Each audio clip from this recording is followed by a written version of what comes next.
तो मऊ था, घोसी था, हम तो अयोध्या भी पहुंच गए। हम तो ऑफिशियल अयोध्या पहुंच गए। और इंशाअल्लाह अज़ीज़ एक वक्त आएगा जब हर दीवार बल्कि हर इलाके से ये आवाज़ गूंजेगी, लब्बैक या रसूल अल्लाह। हमारे सरों से बगदाद में मीनार बना दिया गया, दरियाए दजला तो हमारे खून से लाल कर दिया गया।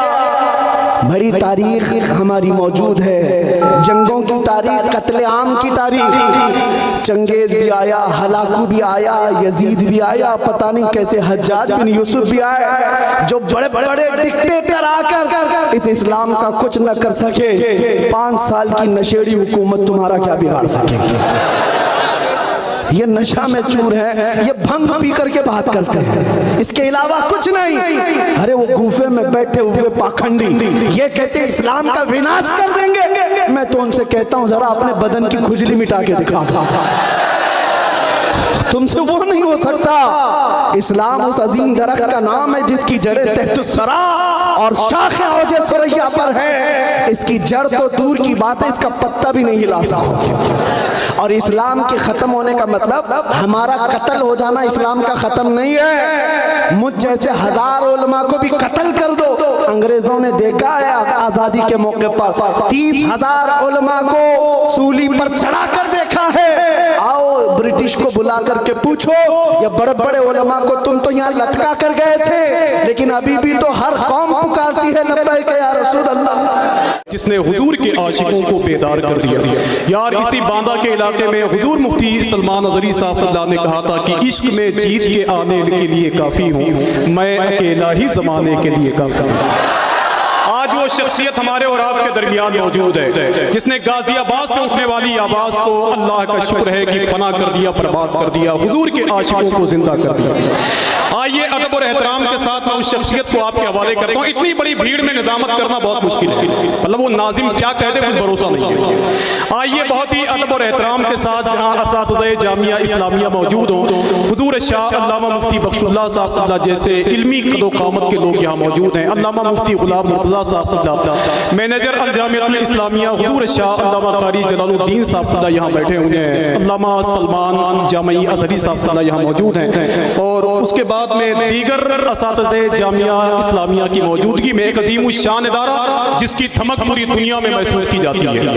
अल्लामा सलमान अज़हरी साहब पूरे हिंदुस्तान में जाकर यही कहते हैं कि डंडा किसी भी खानका का हो, उसमें झंडा बरेली शरीफ का हो।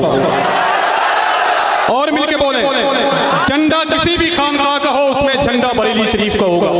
इसी शख्सियत ने हिंदुस्तान के बड़े बड़े जलसों में जाकर कहा है कि मक्का है हमारा, वो मदीना है हमारा, और बगदाद और नजफ कलियरो देवा है हमारा। जिस दिन से कदम सैयदे सालार के आए, भारत में उसी रोज से कब्जा है हमारा। कि जिस दिन से कदम सैयदे सालार के आए, भाई आप यहाँ तक मत आइए, पसीने से शराबोर है माशाअल्लाह, जैसे लग रहा है नहा धुल के आए होते हैं। कि मक्का है हमारा, वो मदीना है हमारा। अब मैं अपने अकीदे और मसलक का इजहार आखिरी शेर में करना चाहता हूँ, जरा मिलके बोल दें लब्बैक या रसूल अल्लाह। और मिलके बोले लब्बैक या रसूल अल्लाह, लब्बैक या रसूल अल्लाह। कि मक्का है हमारा, वो मदीना है हमारा, और बगदाद और नजफ कलियरो देवा है हमारा। जिस दिन से कदम सैयदे सालार के आए, भारत में उसी रोज से कब्जा है हमारा। और सरकार के गुस्ताख से बोलेगा जहन्नम, अबे आजा इधर आजा, तू हमारा है हमारा। कि सरकार के गुस्ताख से बोलेगा जहन्नम, आजा इधर आजा, तू हमारा है हमारा, आजा इधर आजा, तू हमारा है हमारा। आइए नारों से इस्तेमाल कर लें। अगर आप लोग ज्यादा चिल्लाएंगे तो दुआ करके जाऊंगा अल्लाह आपकी बोलती बंद कर दे। नाराए तकबीर। अभी तो आप जान दिए हुए थे, अपने हाथों को उठा के बोले नाराए तकबीर, और मिलके बोले नाराए तकबीर। गब्बर भाई आप भी बोलिए, सवाब पाएंगे। नाराए तकबीर, नाराए रिसालत, मसलके आला हजरत, ज़ियारते हरमैन शरीफैन, अल जामियतुल इस्लामिया, मुसलमानाने अहले सुन्नत, हजरत अल्लामा मुफ्ती सलमान अज़हरी साहब क़िबला। नाराए तकबीर, नाराए रिसालत,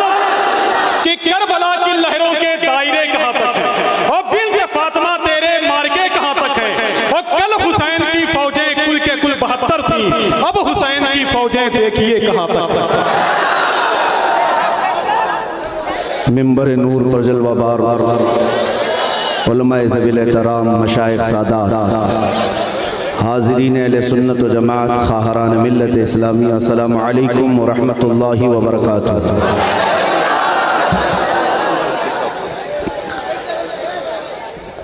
अल्हम्दुलिल्लाह अल्हम्दुलिल्लाहिल हन्नानिल मन्नान अल्लज़ी खलक़ल इंसान व अल्लमहुल बयान वस्सलातु वस्सलामु अला रसूलिही सय्यिदिल इंसि वल जान व अला आलिही व अस्हाबिही ज़विल खैरि वल इहसान, अम्मा बअद। फ़अऊज़ु बिल्लाहि मिनश शैतानिर रजीम, बिस्मिल्लाहिर रहमानिर रहीम। वलौ अन्नहुम इज़ ज़लमू अनफुसहुम जाऊक फस्तग़फ़रुल्लाह वस्तग़फ़र लहुमुर रसूल लवजदुल्लाह तव्वाबर रहीमा। सदक़ल्लाहु मौलानल अज़ीम व बल्लगना रसूलुहुन नबियुल अमीनुल मतीनुल मुख्तारुल करीम व नहनु अला ज़ालिका मिनश शाहिदीन वश्शाकिरीन वल्हम्दुलिल्लाहि रब्बिल आलमीन। बारगाह रिसालत मुआब सल्लल्लाहु तआला अलैहि वसल्लम में एक बार दुरूद पाक का हदिया पेश फरमाएं। अल्लाहुम्मा सल्लि अला सय्यिदिना व मौलाना मुहम्मदिन मअदनिल जूदि वल करम व आलिही व अस्हाबिहिल किराम व इब्निहिल करीम व बारिक व सल्लिम सलातन दाइमतन सरमदन अबदा। मुझे उम्मीद है कि आप हज़रात बैठ जाएंगे और सुकून व इत्मीनान का माहौल बनाएंगे। वैसे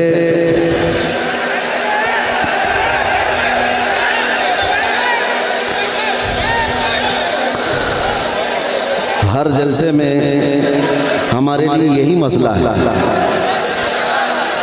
एक साहब ने कहा, यूपी के ही अधिकारी हैं, हमारे जलसों के परमिशन के लिए बड़े मसले होते हैं।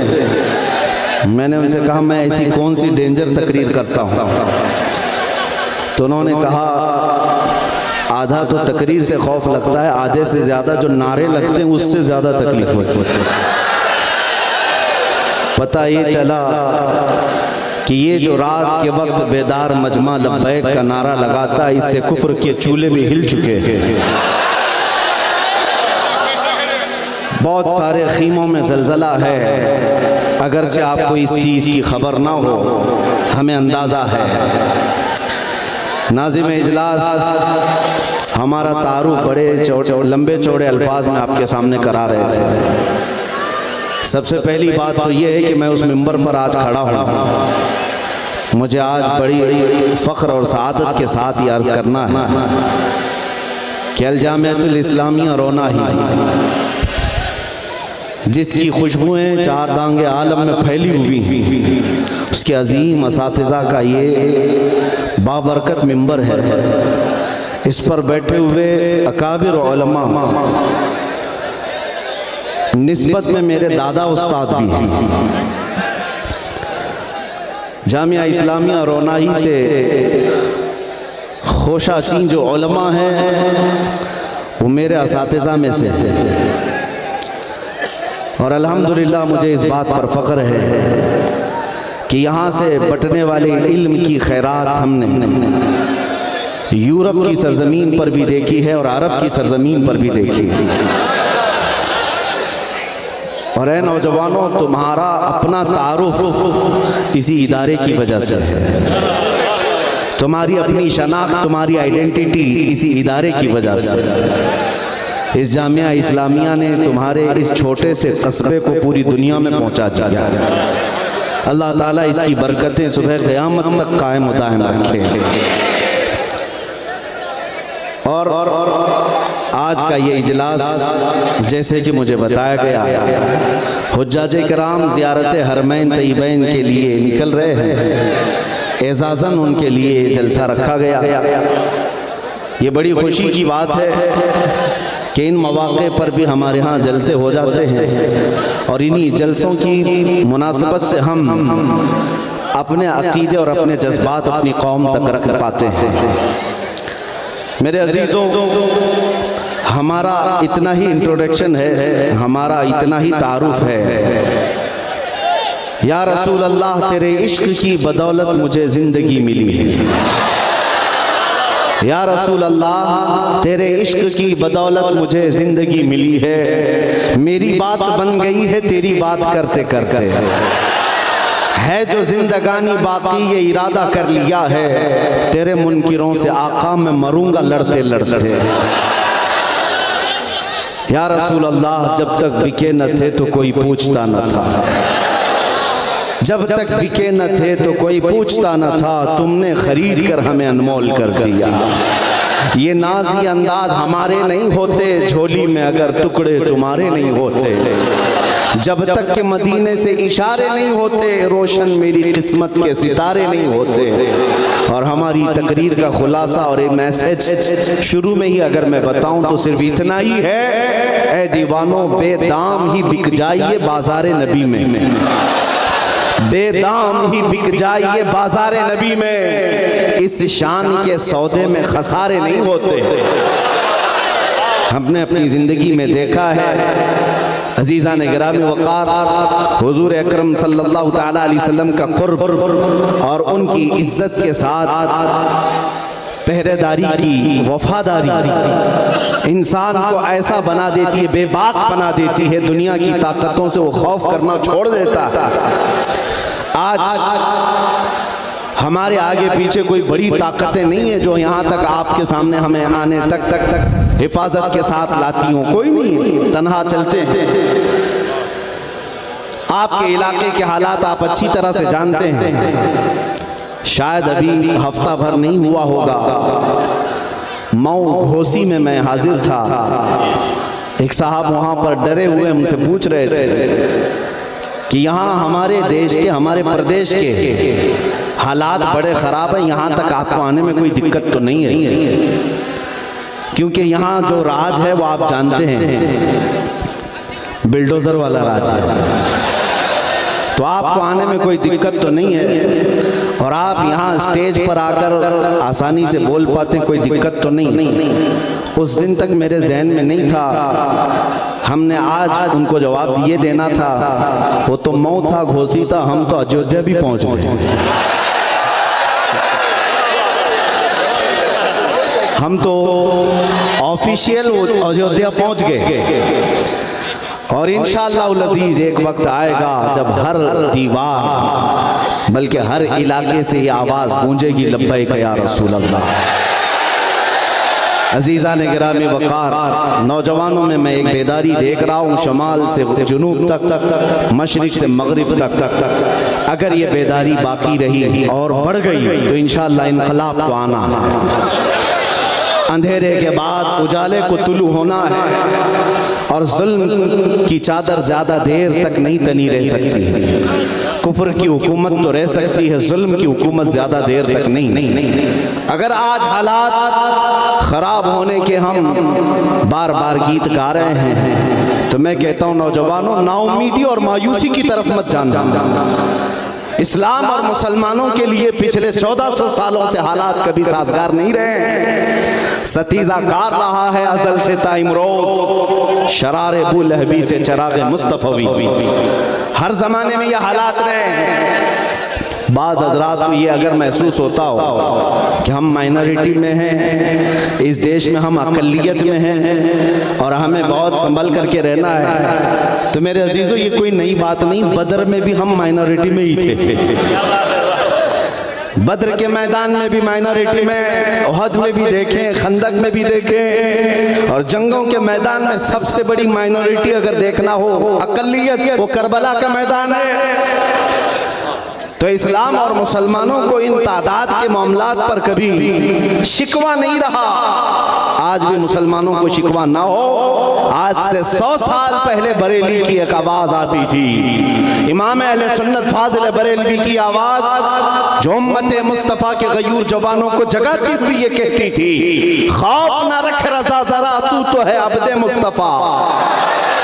खौफ ना रख रज़ा ज़रा, तू तो है अब्दे मुस्तफ़ा। तेरे लिए अमान है, तेरे लिए अमान है। फख्र करने के लिए हमारे पास कोई सबसे बड़ी दौलत है तो वह इश्क़ मुस्तफ़ा की दौलत है। ऐ सुन्नियों, अगर तुम्हारे सीनों में आज भी ये निस्बत कायम है तो भूल जाओ कि क्या क्या चीजें कुफार और मुशरिकीन और दुश्मनान इस्लाम ने हमसे लूटा है। भूल जाओ इन्होंने क्या क्या हमसे लूटा है। हमारे पास जो बाकी है वो सबसे बड़ी दौलत बाकी है। बस इस बात का ख्याल रखें, जिंदगी में कभी नामूसे रिसालत पर सौदा ना होने पाए। हुजूर पाक सल्लल्लाहु तआला अलैहि वसल्लम की इज्जत के मामले में आपको मैं बताऊं, एक सर्वे के मुताबिक, पूरे वर्ल्ड के सर्वे के मुताबिक, अपने नबी पाक सल्लल्लाहु तआला अलैहि वसल्लम के नाम के लिए सबसे ज्यादा हसास कोई कौम है वो मुसलमान है। और उसके अलावा दूसरा सर्वे ये है, पूरी दुनिया के मुसलमानों में सबसे ज्यादा सेंसिटिव, सबसे ज्यादा हसास अपने नबी के नाम पर कोई कौम है तो बर्रे सगीर हिंद और पाक के मुसलमान। अरबों को भी नहीं शुमार किया गया। अरब बड़ी तादाद में हैं, लेकिन सर्वे में एक आ गया है, सबसे ज्यादा हसास मुसलमान हिंदुस्तान और इसके आसपास रहते हैं। उसकी वजह मेरे अजीजों इन्हीं बुजुर्गाने दीन की सोहबत है, या उलमाए कामिलीन की सोहबत है। आज मुझे इस बात का फख्र है। मैं एक बात आपको बताऊंगा कि आपको पता है कि जब डॉक्टर किसी को बेहोश करता है, चाहे वो दवा दे करके या इंजेक्शन दे करके, सुन करता है, पहले बेहोश करता है, उसके बाद चीर फाड़ करता है, ऑपरेशन करता है। लेकिन बेहोश करने के बाद कैसे चेक करेगा कि ये बेहोश हुआ है कि नहीं? उसके लिए डॉक्टर लोग कभी चूंटी काट के देखते हैं, कभी कैंची से मार के देखते हैं, या हाथ पैर उसका हिला करके देखते हैं। अगर हरकत नहीं कर रहा है तो समझ लो कि बेहोश हो गया। उसके बाद चीर फाड़ किया जाता है। ये दस्तूर है ऑपरेशन थिएटर का। इसी दस्तूर पर दुनिया में भी अमल होता है। किसी कौम को खत्म करने के लिए नशा दिया जाता है, पहले बेहोश किया जाता है, और बरसों से उम्मते मुस्लिमा को नशा दिया जा रहा है। सिर्फ हेरोइन कोकेन का नशा नहीं है, अफीम चरस गांजे का नशा नहीं है, इंटरनेट भी एक नशा है जो हम सबको दिया गया है। इस पूरी उम्मत को इस नशा में मुब्तला करके रखा गया पिछले कई सालों से, और सालों से नशा में रख करके कौम मुस्लिम को देखा गया। सिर्फ मैं हिंदुस्तान की बात नहीं कर रहा हूँ, पूरे दुनिया में। अब चेक करने का वक्त आया कि मुसलमान पूरे बेहोश हुए कि नहीं हुए। इनको चेक करने का तरीका ये था कि इनके नबी की शान में गुस्ताखी की जाए, इस्लाम, कुरान और अल्लाह की जात पर भौंका जाए, फिर देखते हैं इसमें कितने जिंदा हैं और कितने सोए हुए हैं। अब ये जो गुस्ताखियां हो रही हैं, ये चेक करने का टाइम है इनके। जगह जगह से ये मुसलमानों की बेदारी को नापना चाहते हैं। इन्होंने अरबों में भी देखा, यूरोप में भी करके देखा, जहां जहां हुजूर पाक सल्लल्लाहु अलैहि वसल्लम की शान में गुस्ताखियां कराई गई। फिर मंजर को देखा कि कितने जागे हैं, कितने सोए, बेदार कितने हैं। मेरे अजीजों, अरबों में तो ऐसी नींद है कि उनमें से कोई उठने को तैयार नहीं। चाहे कुछ भी बोल दिया जाए इस्लाम के खिलाफ, रसूल पाक के खिलाफ, वो एक गहरी नींद सोए हुए हैं। लेकिन जब यहां से कोई कुत्ता भौंका हमारे मुल्क से, तो फिर मैंने देखा है हिंदुस्तान के शुमाल से जुनूब, मशरिक से मगरिब तक हर इलाके से मुसलमान बच्चा बोल पड़ा, लब्बैक या रसूल अल्लाह। ये इस बात की अलामत है कि नशा तो तुम्हें दिया गया और नशा हमें भी दिया गया है, लेकिन अभी हमारी कौम बेहोश नहीं हुई, अपने नबी के नाम पर अभी भी होश में है।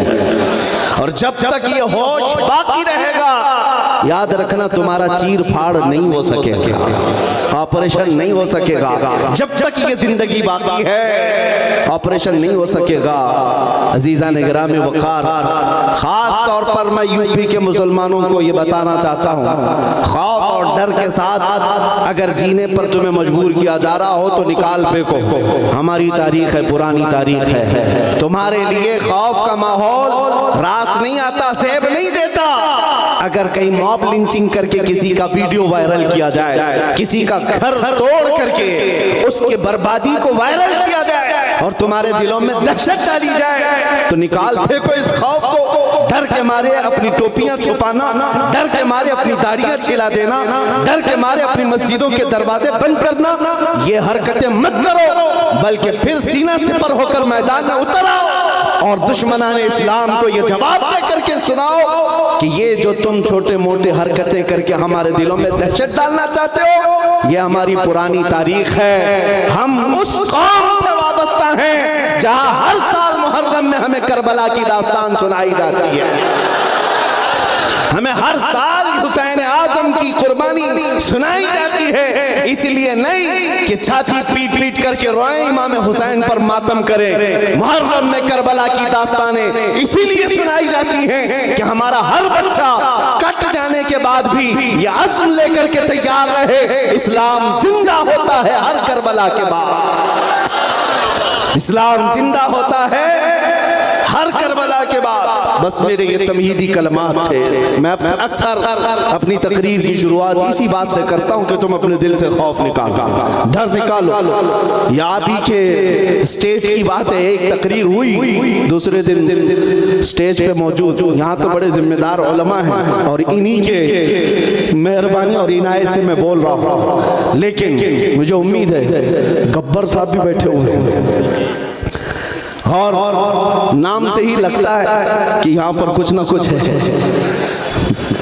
एक मौलाना साहब ने मुझे दूसरे ही दिन कहा कि आपके साथ बैठा था और लब्बैक लब्बैक ज्यादा नारे लग रहे थे। दूसरे दिन पुलिस वालों ने मुझे उठा लिया, थाने में बुला लिया, कहा केस कर देंगे तुम्हारे ऊपर, ये फलां जगह का तुम नारा लगा रहे थे, हमारे पास वीडियो आई। हमने उनसे कहा क्या आप डरे हुए हैं कि लब्बैक का नारा लगाने पर आप पर केस हो रहा है? कहा नहीं, मैं आपसे कह रहा हूँ। मैंने कहा खुश हो जाओ, इससे बेहतर चीज और क्या हो सकती है? लब्बैक कहने पर अगर तुम्हें हथकड़ियां लगाई जाए, फख्र के साथ जाओ और बारगाह मुस्तफा में यूं अर्ज करना, या रसूल अल्लाह, दुनिया चोरी करके थाने जाती है, मैं आपका नाम लेकर थाने में आया हूं।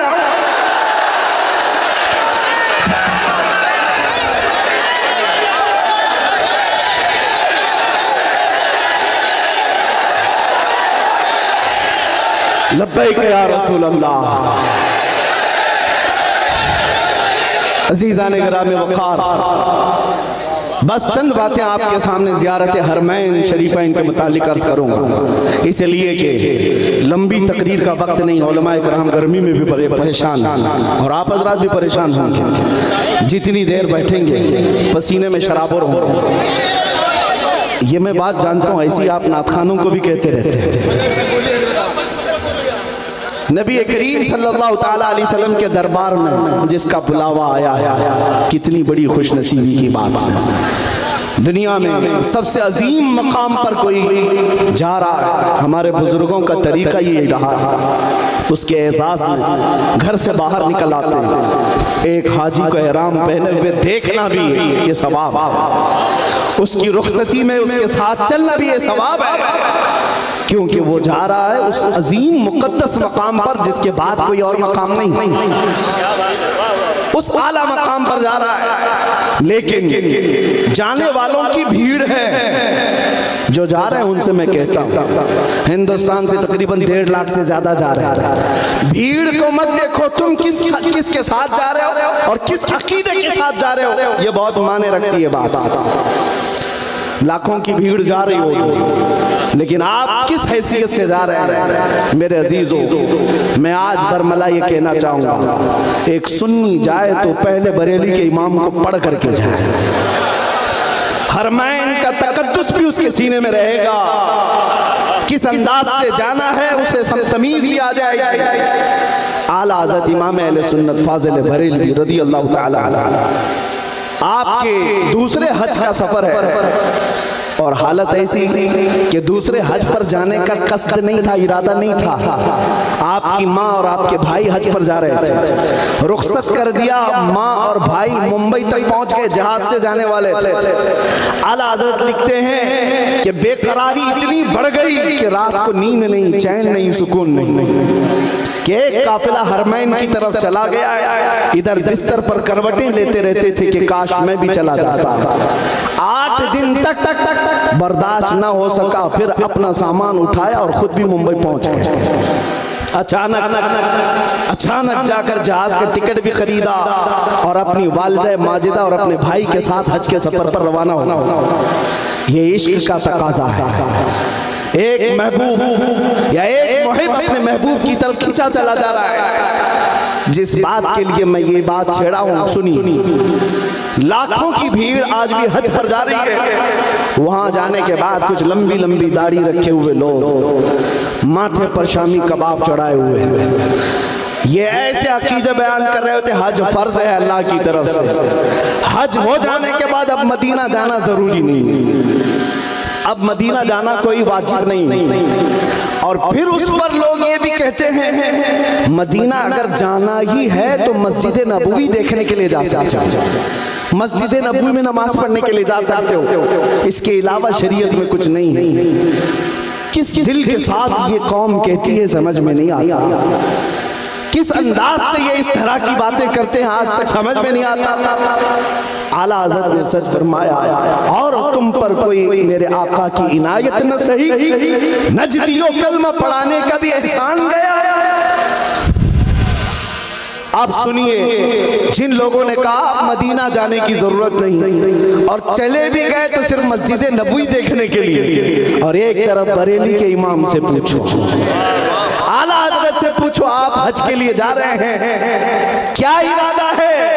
अल्लाहु अकबर। एक आशिक़ सादिक कहता है उनके तुफैल हज भी खुदा ने करा दिए, उनके तुफैल हज भी खुदा ने करा दिए। असले मुराद हाजिरी उस पाक दर की है। हम तो हज के लिए नहीं निकले थे,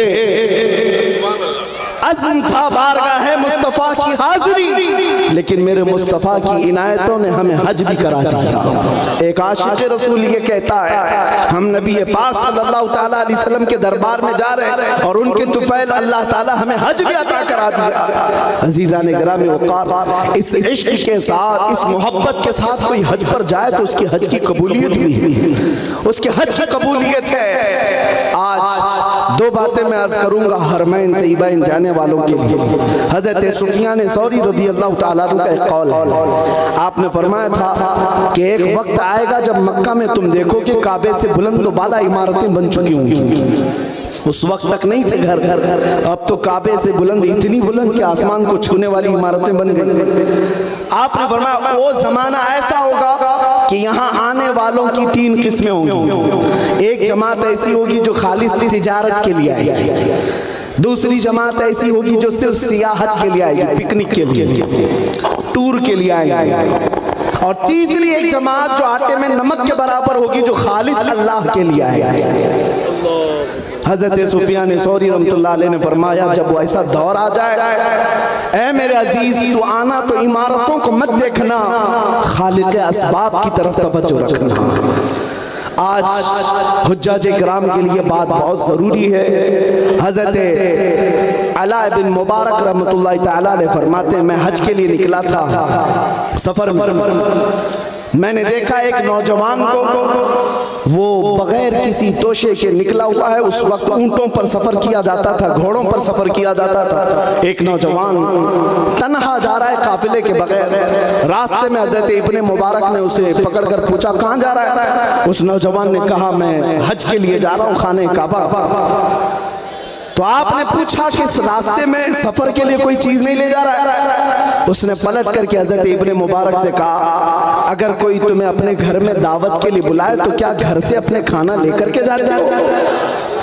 मैं खुद से नहीं जा रहा हूं, मैं रब्बुल आलमीन की दावत पर जा रहा हूं, वही मेरे खाने का इंतजाम फरमाएगा। हालांकि ये तवक्कुल का आला दर्जा है, हर हाजी को चाहिए कि वो अपना ज़्यादा सफर ले जाए। तवक्कुल का दर्जा ये था।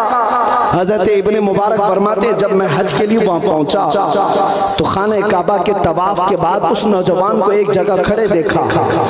वो पुकार रहा था कि ये कैसा दस्तूर है कि जब जभी कोई घर में दावत करके बुलाता है, मेज़बान घर में होता है, मेहमान के आने के वक्त मेज़बान होता है, और मैं यहाँ आ गया हूँ मेहमान बनकर, मेज़बान किधर है?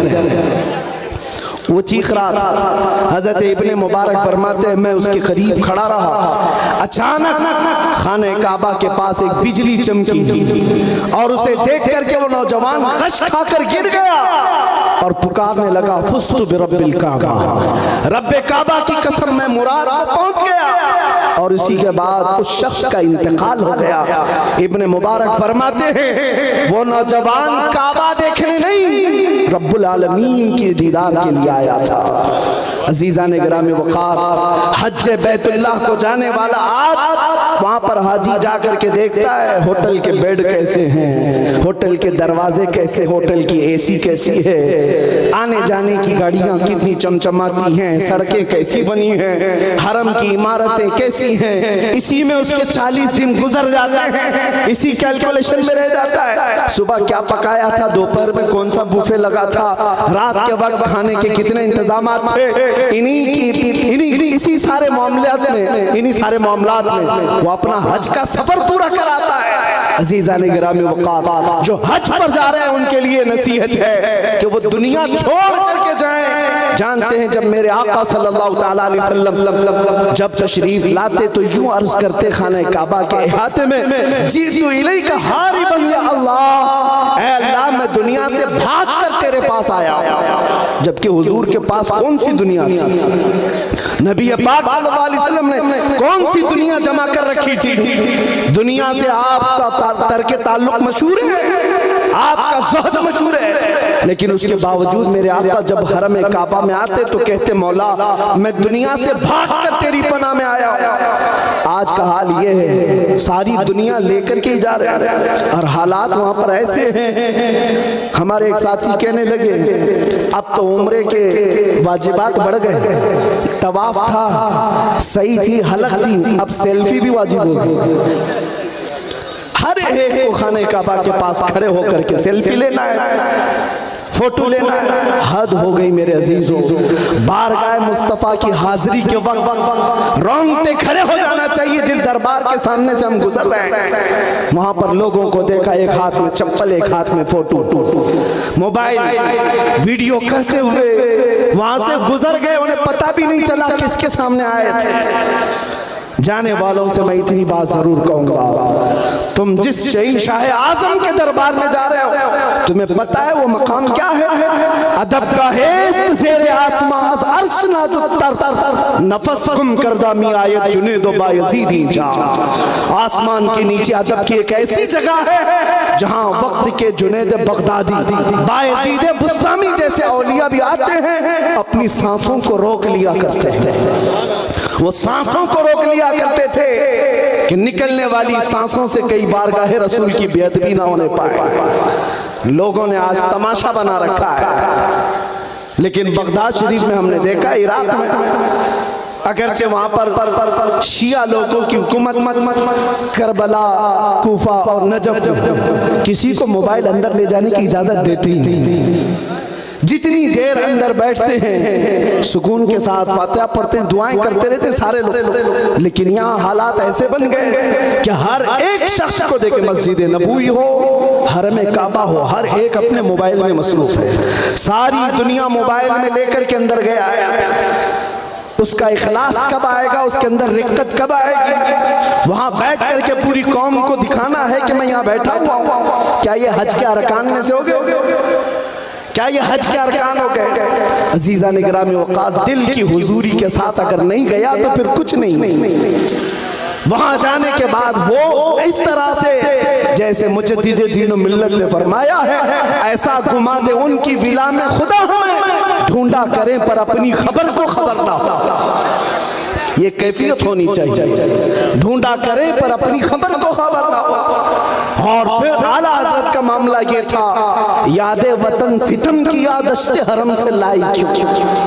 वहां बैठ करके अपने घर को याद करना भी आला हजरत ने फरमाया ये सितम है, जुल्म है। मदीना तैयबा में बैठ करके अपने वतन की याद क्यों आ गई? और फिर उसी पर आला हजरत ने फरमाया था, फिर के गली गली तबाह ठोकरें सबकी खाई क्यों? दिल को जो अक्ल दे खुदा तेरी गली से जाए।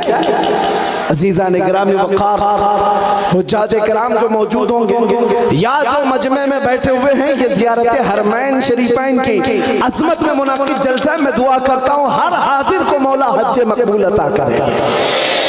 ज़ियारत हरमैन मौला हर एक को नसीब फरमाए, लेकिन उसी अदब के साथ जैसे हमारे मशाइख ने हमें सिखाया है। आपको पता है पीर जमाअत अली शाह रहमतुल्लाह तआला अलैह पाकिस्तान के एक बड़े बुजुर्ग हैं, गैर मुनक़सिम हिंदुस्तान में थे। मदीना तैयबा में उनके शागिर्द उलमा आज भी मौजूद हैं। फरमाते हैं कि जब भी उनके पास कोई मुलाकात के लिए जाता, एक बड़े मुफ्ती साहब हैं, उन्होंने कहा हजरत जमात अली शाह साहब रहमतुल्लाह अलैह के पास गया तो उन्होंने कहा कब आए? कहा कल आया। मदीने तैयबा में हाजिरी हो गई? कहा क्या मदीने के दुर्वेशों को खिला पिला दिया? कहा कि हुजूर नहीं खिला। कौन है दुर्वेश? अंदर गए, एक कटोरी में कुछ गोश्त के टुकड़े थे और एक ब्रेड था, दूध था, ला करके दिया और कहा जाओ मदीने के दुर्वेशों को खिलाओ।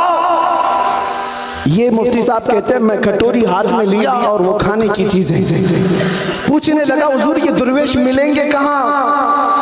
तवज्जो, बुजुर्गान दीन का मामूल देखे। महफिल में बैठे हुए एक बुजुर्ग थे, उन्होंने हाथ पकड़ लिया मुफ्ती साहब, कहा आपको पता नहीं ये इस्तिलाह अहले मोहब्बत की है जो हजरत फरमा रहे हैं मदीने के दुर्वेश दाढ़ी टोपी वाले नहीं, मदीने की गलियों में घूमने फिरने वाले कुत्ते बिल्लियों को खिलाओ। पीर जमात अली शाह रहमतुल्लाह अलैह फरमाते कि कुत्ते और बिल्लियों को मदीने के दुर्वेश कहा करते थे और ये कहते जाओ खिलाओ, तुम्हारे हाथों से अगर इन्होंने खा लिया है तुम्हारी हाजिरी कबूल हो जाएगी। ये हमारे बुजुर्गों का अदब था मदीना तैयबा की गलियों का, वहां से निस्बत रखने वाले हर जानवर का। अजीज़ान गिरामी वक़ार, इमाम आज़म अबू हनीफा रहमतुल्लाह तआला अलैह वो आशिक़ रसूल हैं कि आपका इश्क भी मशहूर था, लेकिन मदीना तैयबा हाजिर होते तो 3 दिन से ज्यादा रुकते नहीं थे। किसी ने पूछा आपसे आपको इतना इश्क है बारगाह मुस्तफ़ा से, आप 3 दिन से ज्यादा रुकते क्यों नहीं है? इमाम आज़म अबू हनीफा फरमाते हैं तकाज़ा बशरियत का ये है कि मैं 3 दिन से ज्यादा अपना वजू रोक नहीं पाता, इसलिए मदीने से बाहर निकल जाता। 3 दिन तक मैं अपना वजू रोक लेता हूँ। अजीज़ान गिरामी वक़ार, नफस गुम करदा मी आयत जुनेदो बायज़ीद जा, जिस दरबार में जा रहा है आदमी अच्छे अच्छों के ताज गिर गए वहां पर, उस गली का गधा हूं मैं जिसमें मांगते ताजदार फिरते हैं। आला हजरत जैसा अजीम अबकरी आलिम ये कहता हो कोई क्यों पूछे तेरी बात रज़ा, तुझसे कुत्ते 1000 फिरते हैं। उस गली के मुतालिक वक्त का मुजद्दिद ये कहता हो तो हमारी हैसियत क्या है मियां? जाने वालों की औकात क्या है आज? लेकिन वहां जाने के बाद एक वाकया और भी मैंने पढ़ा था। एक बुजुर्ग गए मदीने तैयबा में, दोपहर का वक्त खाना खाए, दही उनके अंदर खाने में लाया गया, उन्होंने कहा कि दही बड़ा खट्टा है। सो गए, शाम के वक्त ख्वाब में रसूल पाक सल्लल्लाहु अलैहि वसल्लम का दीदार किया, लेकिन हुजूर पाक सुर्ख चेहरे के साथ गजबनाक अंदाज में तशरीफ लाए और उस बुजुर्ग से फरमाया तू जल्द से जल्द मेरे मदीने से निकल जा, जहां तुझे मीठा दही मिलता है वहां चला जा। मदीने के दही को खट्टा कहना भी मेरे आका को ये पसंद नहीं। अजीज़ान गिरामी वक़ार, माँ आयशा सिद्दीक़ा रज़ियल्लाहु ताला अन्हा जब तक हयात थी, हुजूर के रोज़े के आसपास बाजार में कोई दुकान भी क्यों ना हो, किसी को दीवार में मेघ ठोकने भी नहीं देते थे, कील ठोकने भी नहीं देती कि कहा इसकी ठोक की आवाज से मेरे मुस्तफा की बेअदबी ना होने पाए, क्योंकि कुरान ने फरमाया है ला तरफउ अस्वातकुम फौका सौतिन नबी, अपनी आवाजों को बुलंद मत करो नबी की आवाज पर। वहां सिर्फ और सिर्फ तुम्हारा अदब देखा जाएगा। मदीना तैयबा जाना मेरे अजीजों यकीनन सआदत की बात है, लेकिन ईमान बचा करके वहां से आ जाना यह और बड़े कमाल की बात है, बड़े कमाल की बात है। अपने अमाल और अपने अकीदे को बचा कर वहां से चला आना। अल्लाह अगर तौफीक दे तो मदीने तैयबा का इतना अदब करो, इतना अदब करो मेरे अजीजों कि आपका ईमान बुलंद हो जाए और बशाशत आपको महसूस होने लग जाए।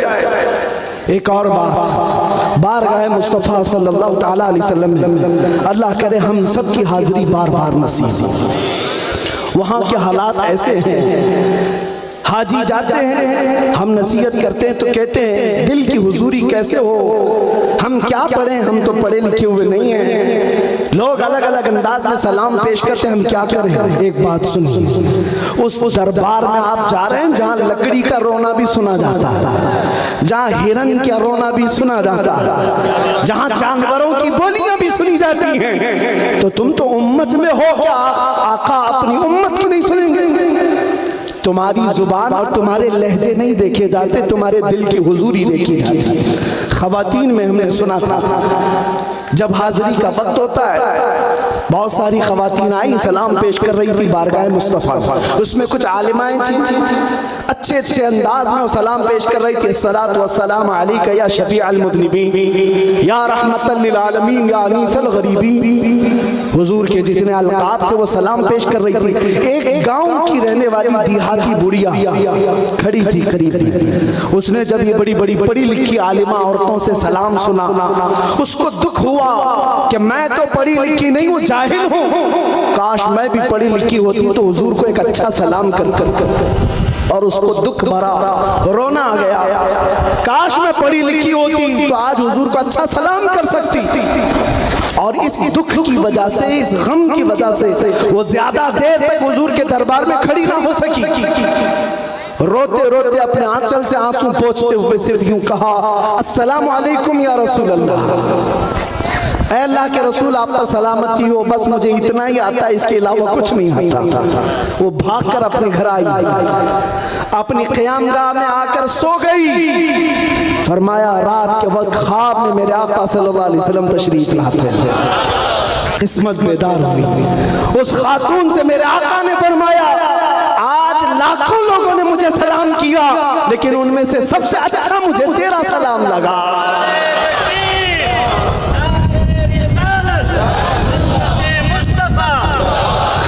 मेरे अजीजों वहाँ दिल की हुजूरी देखी जाती है। बारगाह मुस्तफ़ा में अगर दिल हाजिर है तो जल्दी सुना भी जाता है। आपको जुबान से कहने की जरूरत भी क्या है। एक सहाबी फरमाते हैं मैं अपने घर की शिकायतें लेकर बारगाह मुस्तफ़ा में पहुंचा। अकीदा भी सुने, सहाबी का अकीदा फरमाते हैं मेरी माँ और मेरे बाप का इंतकाल हो चुका था, मैं बड़ा गमगीन था और मैंने ये सोचा हुजूर से उनकी मगफिरत की दुआ करूंगा। और वालिदैन के इंतकाल के बाद गरीबी बहुत आ गई, तंगदस्ती आ गई, मेरी गुर्बत और तंगदस्ती के लिए भी दुआ करा। असर का वक्त था, आए नबी करीम सल्लल्लाहु अलैहि वसल्लम असर के बाद मस्जिद नबवी में बैठे हुए हैं, लेकिन बड़े बड़े सहाबा हुजूर को अतराफ से घेरे हुए हैं। ये गरीब सहाबी कहते मेरे जाने की हिम्मत नहीं हुई, कैसे लोगों को फलांग करके हुजूर के पास जाऊं। बैठा रह गया, मगरिब हो गई। मगरिब जैसी हुई नबी करीम सल्लल्लाहु अलैहि वसल्लम ने नमाज पढ़ाई। सोचा मगरिब के बाद फौरन अर्ज करूंगा। नमाज के बाद नबी करीम सल्लल्लाहु अलैहि वसल्लम फिर जलवा फरमा हुए, लेकिन फिर बड़े बड़े सहाबा करीब आकर बैठ गए। ये गरीब सहाबी कहते हैं मुझे फिर जाने का मौका ही नहीं मिला, इशा तक बैठा रहा। इशा हो गई, नमाज के बाद अब नबी करीम सल्लल्लाहु तआला अलैहि वसल्लम अपने जलवत कदे की तरफ रवाना हो गए, अपने हुजरे की तरफ रवाना हो गए। ये सहाबी कहते हैं मुझे बोलने का मौका तक नहीं मिला, हुजूर के पीछे पीछे चलते रहे। नबी करीम सल्लल्लाहु अलैहि वसल्लम अपने हुजरे के दरवाजे तक पहुंचे, पलट करके देखा ये गरीब सहाबी पीछे आ रहे।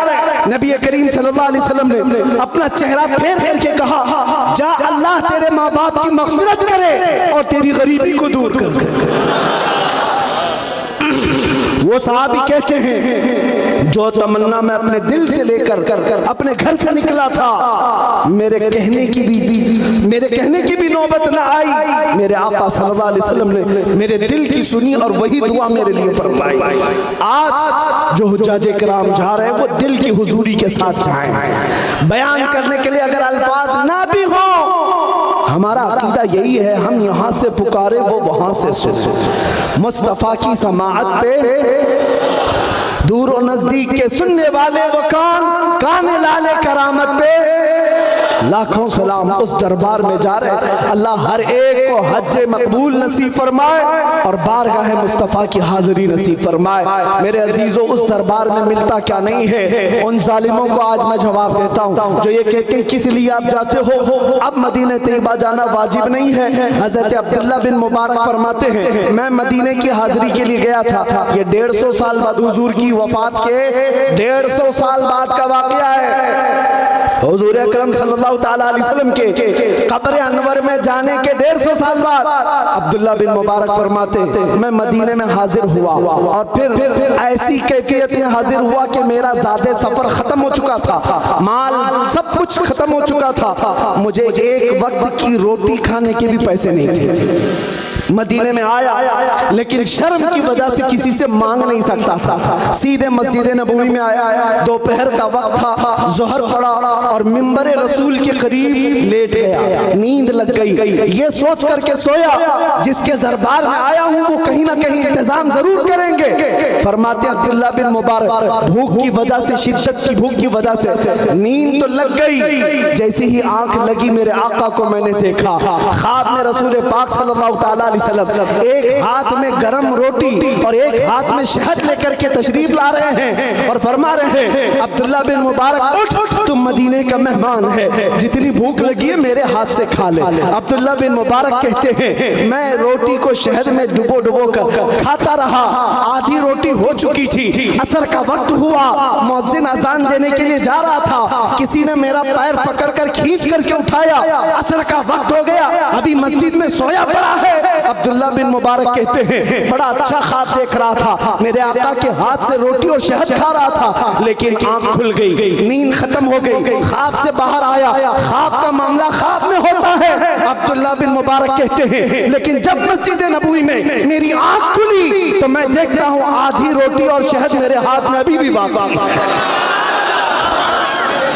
मुस्तफा करीम अगर किसी को ख्वाब में दे तो हकीकत की तरह है। इसी को मेरे इमाम ने कहा था, कौन देता है देने को मुंह चाहिए, देने वाला है सच्चा, मांगेंगे मांगे जाएंगे, मुंह मांगी पाएंगे। सरकार में न ला है न हाजत अगर की है, मेरे करीम से कर कतरा किसी ने मांगा, दरिया बहा दिए हैं, दुर्बे बहा दिए।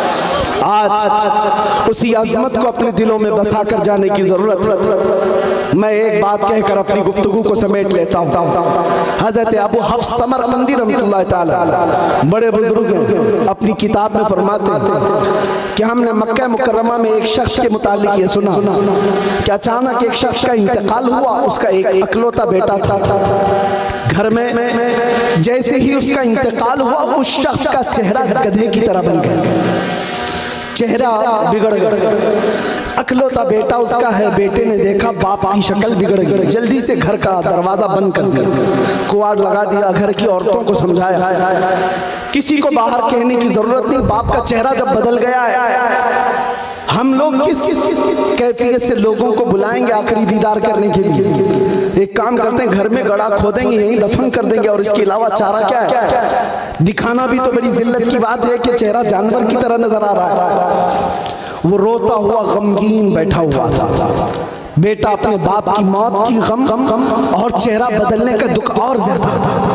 अचानक उसके घर का दरवाजा खुलता है, एक बुजुर्ग घर के अंदर आते हैं, चेहरे पर चादर पड़ी हुई है। सीधे वो बुजुर्ग उस मैयत की तरफ गए और उस मैयत के चेहरे से चादर हटाई और अपना हाथ उस पर फेरा, दुआ की, वापस पलट आए और इस नौजवान से पूछा क्या बात है, क्यों रो रहा है? वो नौजवान कहता है, आप कहाँ से आ गए मेरे घर में? तो सारे दरवाजे बंद किया और आप नहीं देखते, ये चेहरा उठा नहीं रहा है। नौजवान गम के मारे रोता हुआ कह रहा है, आपने तो देख लिया मेरे बाप का चेहरा किस तरह हो गया, मैं दुनिया को क्या बताऊं आज? उस बुजुर्ग ने कहा, तेरे बाप का चेहरा कुछ तो नहीं हुआ, जा उठकर देख तो। ये नौजवान कहता है, मैं उठ करके गया, जाकर देखा तो मेरे बाप का चेहरा चांद की तरह चमक रहा है, कोई बिगड़ा हुआ नहीं, कोई जानवर की सूरत नहीं। देख करके खुशी के मारे रोने लग गया। अब ये नौजवान उस बुजुर्ग को पकड़ने के लिए आया, वो दरवाजे तक जा चुके थे। दौड़ता हुआ आया, दामन पकड़ लिया, कहा आप कौन हैं? अल्लाह के फरिश्ते हो और आपने मेरे घर में होने वाले इस हादसे को कैसे टाल दिया?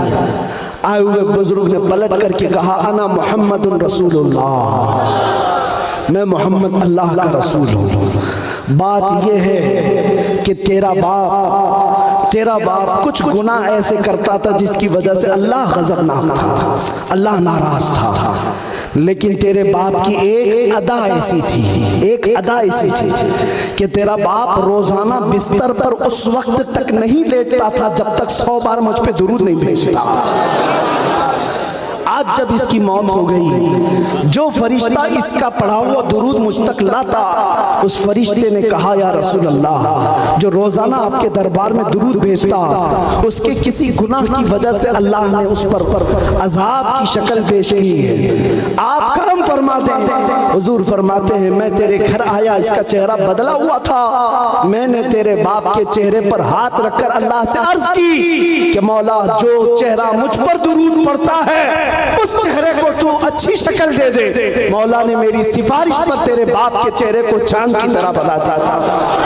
अल्लामा अबू हफ्स समरकंदी रहमतुल्लाह अलैह फरमाते हैं, उस मुस्तफ़ा को जिसने दुनिया में दिल से याद किया, उस रसूल ने अपने गुलाम को कभी तन्हा होने नहीं दिया। इसीलिए मेरे इमाम कहते हैं, हम गरीबों के आका पे बेहद दुरूद, हम फकीरों की सरवत पे लाखों सलाम, जो न भूला हम गरीबों को रजा, याद उसकी अपनी आदत कीजिए। अजीज़ा ने गिराम वक़ार, मैंने शुरू में ही कहा था, मेरी तकरीर का खुलासा सिर्फ यह है कि मैं तुम्हें उस डोर पर जोड़ना चाहता हूँ, उस रस्सी से जोड़ना चाहता हूँ जिस रस्सी से मेरे आका के सहाबा जुड़े हुए थे, ताबईन जुड़े हुए थे, औलिया कामिलीन जुड़े हुए थे। आज भी तुम्हारे पास वो निस्बत बाकी है, बस उस शमा को, उसकी लौ को थोड़ी तेज करने की जरूरत है, तेज करने की। आपको क्या लगता है आपके पास कुछ नहीं है? कुछ नहीं है, बहुत कुछ है।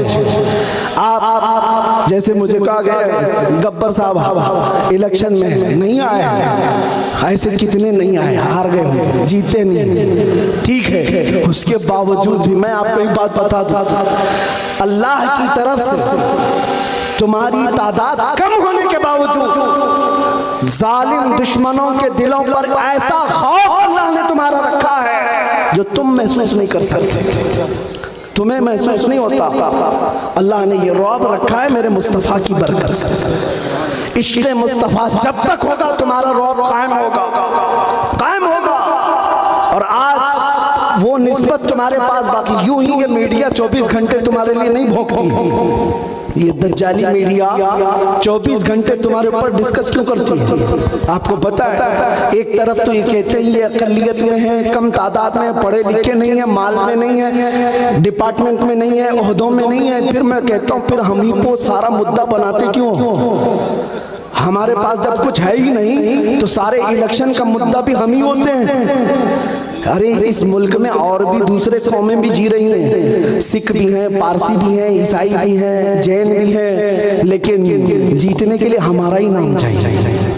वजह क्या है? और हर जगह डिस्कस तुम्हारे ऊपर ही होना है। दुनिया को पता है ये अगरचे अकलियत में है, लेकिन इनके पास कोई एक दौलत ऐसी है जिसको 100 साल पहले इकबाल ने कहा था, कुछ बात तो है कि मिटती नहीं हस्ती हमारी, कुछ बात तो है कि मिटती नहीं हस्ती हमारी, सदियों रहा है दुश्मन दौरे ज़मा हमारा, तौहीद की अमानत सीनों में है हमारे, आसान नहीं मिटाना नामो निशा हमारा, यूनान और मिस्र और रोमा सब मिट गए जहां से, बाकी मगर है अब तक नामो निशा हमारा। मेरे अजीजों, दुनिया को पता है हमारे सरों से बगदाद में मीनार बना दिया गया, दरियाए दजला तो हमारे खून से लाल कर दिया गया।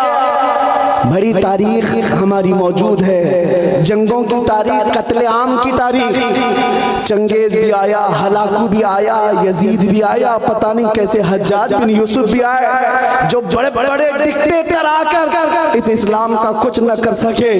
5 साल की नशेड़ी हुकूमत तुम्हारा क्या बिगाड़ सकेगी? ये नशा में चूर है, ये भंग पी करके बात करते हैं, इसके अलावा कुछ नहीं।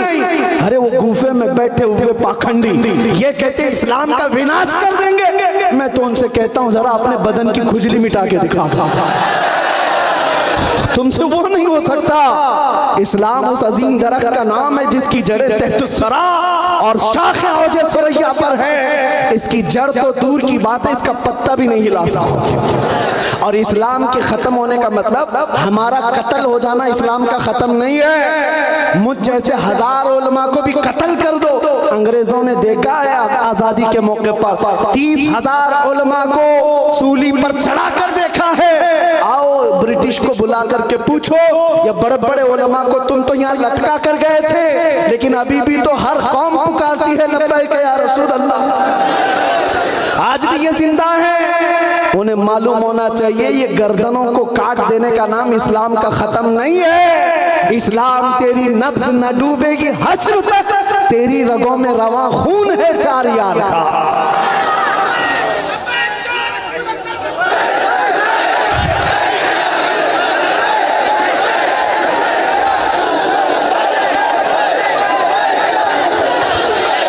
तवज्जो, आपको पता है ये हालात हो सकते हैं। उलमाए ज़बील एहतराम में बैठे हुए धीरे धीरे शिकंजा कसा जा रहा है, सबको पता होता। उंगली पकड़ी थी, फिर हाथ पकड़ लिया, फिर कमर, अब गर्दन तक आ गया। तुम्हें ये भी करना वो भी करना, सब ठीक है, वक्त जहां तक भी आने दो।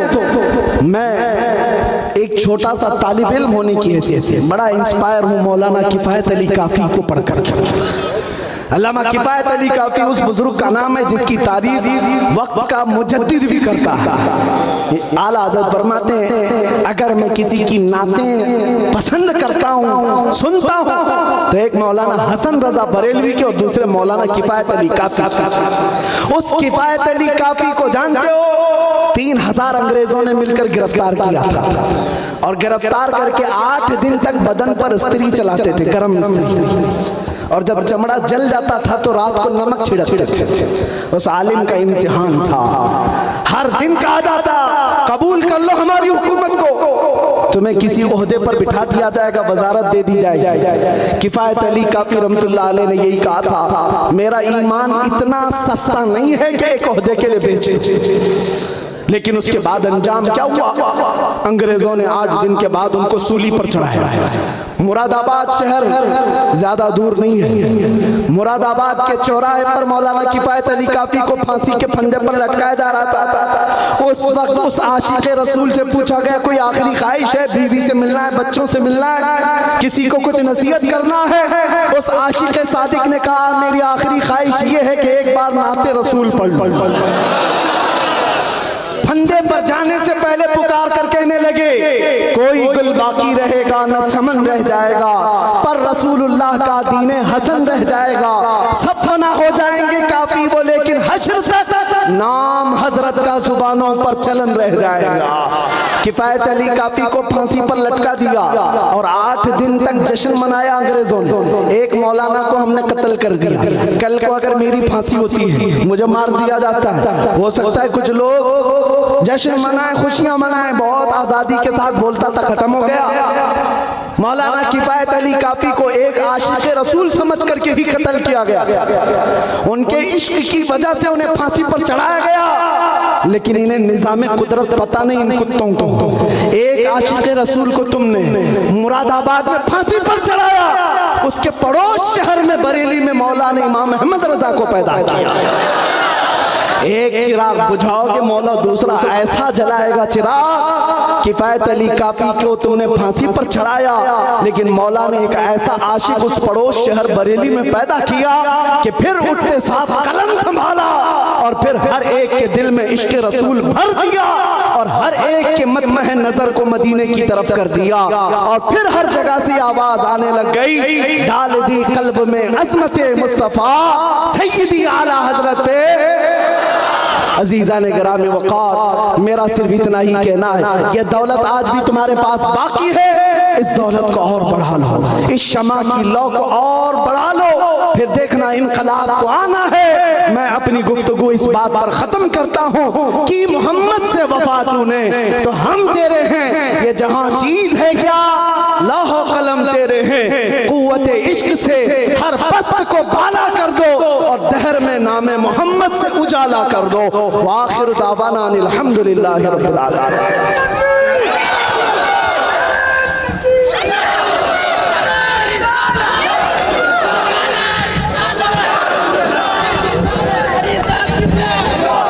मुस्तफा जाने रहमत पे लाखों सलाम, शम्वे बज़ में भैया नामुमकिन पे लाखों सलाम, शहरे यारे रम ताजदारे हरम, शहरे यारे रम ताजदारे हरम, नौबहारे शफाअत पे लाखों सलाम, मुस्तफा जाने रहमत पे डाल दी कल्ब में अज़मत मुस्तफा, डाल दी अज़मत मुस्तफा, सैयदी आला हज़रत को सलाम, मुस्तफा जाने रहमत पे काश महशर में जब उनकी आमद हो, और काश महशर में उनकी आमद हो, और भेजे सब उनकी शौकत पे लाखों सलाम, मुस्तफा जाने रहमत पे मुझसे खिदमत के कुदसी का है हाँ रज़ा, मुझसे खिदमत के सीखा है हाँ रज़ा, मुस्तफा जाने रहमत पे खो सलाम, शम्वे बज़ में हिदायत पे लाखों सलाम, या नबी सलाम अलैका, या रसूल सलाम अलैका, या हबीब सलाम अलैका, सलावत।